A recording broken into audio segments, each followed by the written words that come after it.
আসসালামু আলাইকুম বড় ভাই। রাকিব রে কইছে আমার টাকাটি ফেরত দিতে। এই যে এদিকে এটা কি এটা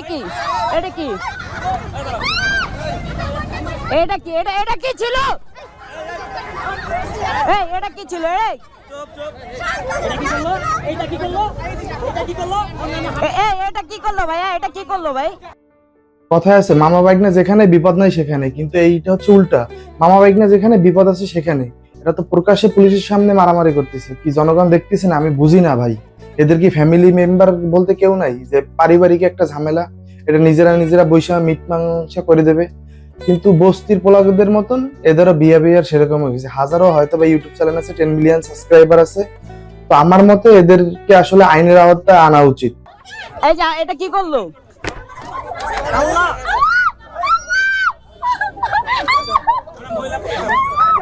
এখন কি করবেন আপনারা?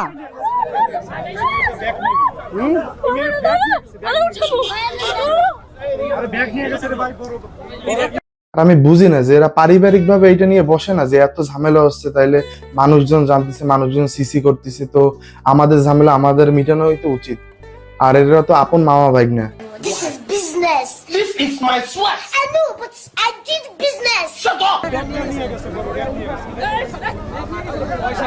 এই যে দেখছেন নানা গায়ে হাত দিয়ে দিছে। এখন ওখানে ধরে না কেউ। একটু ধরো, এটা ফোনটা ধরো।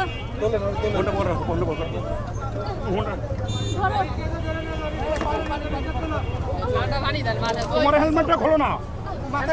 দাঁড়াও। ভাই এটা ধরেন।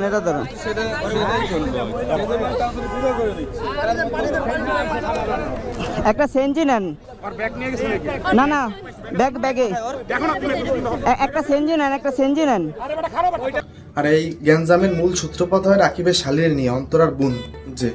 তো যারা আমার আগের ভিডিওটা দেখেননি তারা ডিসক্রিপশনে লিংক দেওয়া আছে, তো লিংকে যে ক্লিক করলে আপনারা বুঝতে পারবেন যে এই গ্যাঞ্জামের সূত্রপাত কোথা থেকে।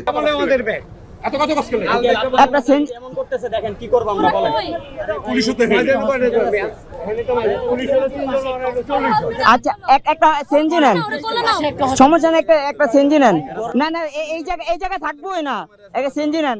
কালকে ওকে নামে যে ডিবিতে আমি মামলা দিতে আসছি, সমস্যা নেই। এই পাশে একটা হসপিটাল আছে, সুস্থ করেন। আরে ভাই একটা সেঞ্জি নিয়ে আহেন না। মানুষের টাকা পয়সা থাকলেই যে তার মানসিকতা চেঞ্জ হয় তা না, তাদের ভিডিও দেখলেই বোঝা যায় তাদের মানসিকতা একদম নিচু লেভেলের।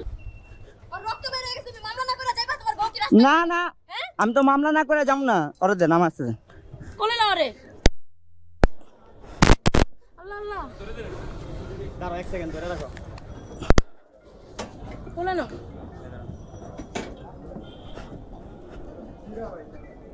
আর এদের যে অডিয়েন্স, এই অডিয়েন্স শিখতেছে যে কিভাবে মারামারি করতে হবে রাস্তাঘাটে বস্তির মতন। আর বস্তির রানী সুরাইয়া, অন্তরা মেয়েটা আসলেই খারাপ আমি যতদূর মনে করি। কারণ কি, অন্তরা আসার পর থেকে হাজারো সমস্যার সৃষ্টি হচ্ছে এদের ভিতরে। পুলিশ আসে, তারপর হচ্ছে আমরা ওনাকে সব ঘটনা খুলে বলি। তারপরে আমরা যখন ওনাদের সাথে কথা বলতেছিলাম, হঠাৎ করে অন্তরা, ঋতু, রাকিবের আরও 2টা বোন চলে আসে। আয়শা তারপর হচ্ছে মিথিলাকে পারে না, ওনারা মারতে যায়। তারপরে এইটা যখন পুলিশ দেখছে, ওনাদেরকে অনেক বুঝায় আপনারা বলছে যে আপনারা যান, আপনাদেরকে তো আমরা চিনি, এমন তো না যে আপনাদেরকে আমরা চিনি না, তো আপনারা চলে যান। তারপরে ওনারা যাওয়ার 10 মিনিট পর ও আর আমাকে দুজনকে বলছে যে চলেন, আপনাদেরকে আমরা নিরাপদ স্থানে রেখে আসি। তারপর আমরা নিচে গেলাম। তারপরে আমাদের পুলিশ সহযোগিতা করে আমাদের বললো যে আপনারা তাড়াতাড়ি বাইকে উঠেন, আমরা আপনাদের সাথেই আছি। তারপর ওনারাও গাড়ি আনছে সাইডে, আমরা বাইকে উঠছি। হঠাৎ করে ওকে পিছন থেকে আক্রমণ করে বসে অন্তরার ফুল ফ্যামিলি। আচ্ছা, অন্তরার বান্ধবী বা এলাকার ভিত্তিক যে পাওয়ার থাকে, কোন একটা মামার পাওয়ারে উনি হচ্ছে আমার হাত ধরে, ডান হাতটা ধরে পিছনে নিয়ে গিয়ে মোচড় দেয়। তো অবশ্যই মোচড় দিলে পুরো শরীরটা অবশ হয়ে যায়। সেই মুহূর্তে অন্তরার বড় বোন সুমি মেবি, উনি আমাকে ফোন দিয়ে এখানে একটা আঘাত করে, আর হচ্ছে খামচি দেয়, যার দাগ এখনও আমার আছে।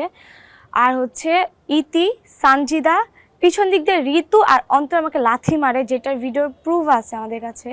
তারপর মারার পর যখন আমি দাঁড়িয়ে সেন্সলেস হয়ে যাই, তখন তারা সবাই পিছন দিক দিয়ে পালিয়ে যায়। আমি মনে করি এখানে 90% দোষ হচ্ছে অন্তরার, কারণ অন্তরা আসার পর থেকে 3টা মেম্বার চলে গেছে। তো একটা কথা আছে না যে ঠাকুর ঘরে কি আমি কলা খাইনি, তো ঘরের ভিতরেই যখন সমস্যা তাহলে ঘরের ভিতরে মিট করা উচিত। আর রাস্তার ভিতরে একটা মেয়ে আর একটা মেয়ের কিভাবে গায়ে হাত দেয়, পিছনে লাথিও মারছে সে বললো। তো ফ্যামিলি মেম্বারের উচিত আর ঝামেলা না বাড়িয়ে তাদের সবাই মিলমিশ করাই দেওয়া। তো আজকে এই পর্যন্তই, আল্লাহ হাফেজ, আসসালামু আলাইকুম। আমার সাথে এখন ইউটিউবে ডাইরেক্ট কমিউনিকেশন হয়, তো তারা আমাকে জানিয়েছে আমি বাংলাদেশে এমন একজন ক্রিয়েটর যার উপর তারা সুপার প্রাউড। তারা এখন নাকি আমাকে দেখায় অন্যান্য ক্রিয়েটরকে যে রাকিবকে দেখো। বাবা তোমার ওয়াইফ তোমার ডাকে। কোন ওয়াইফ? তোমার ওয়াইফ। আমি বিয়ে করলাম কবে? তোমার স্ত্রী। আমার আয়রন? হ্যাঁ। কি আয়রন? কি সমস্যা? তোমার একটা বউ আছে, বউরে ঘুরাইতে না। যাই হোক, এই ব্লগটা ছিল এই পর্যন্ত। তোমাদের সবাই ভালো লাগছে, ভালো লাগলে লাভ করে like comment share subscribe my YouTube channel. Bye guys, টাটা। হায় হায়, ওস্তাদ কাম হয়ে গেছে, গু আমার সারা।